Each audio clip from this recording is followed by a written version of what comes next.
What I do remember, like all families at that time, everybody ate dinner together and everybody had a dinner conversation. But our dinner conversations were a little different.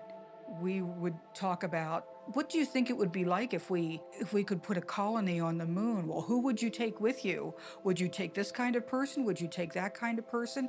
What do you think you would wear? How many people do you think you would want to take in the space transport? Let's say if we had a mechanical person, would they be a real person or would they just be a machine? So that's where our conversations were like. It wasn't like, what did you do today? It was, well, what if we went to live on Mars? It really sort of filled that gap for me between the visual culture and scientific, the big science culture of the 1950s and where it ended up in the 1970s. So Scarfo's work with Dandridge Cole in the 60s bridged that gap.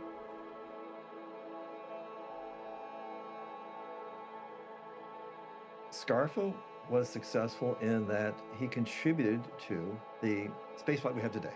It might not be the spaceflight he invented.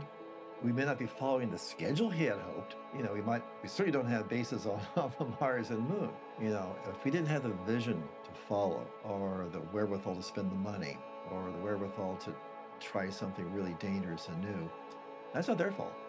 They're not living in Roy Scarfo's future. That's not Roy Scarfo's fault. And if we're behind schedule, well then, we've only got ourselves to blame.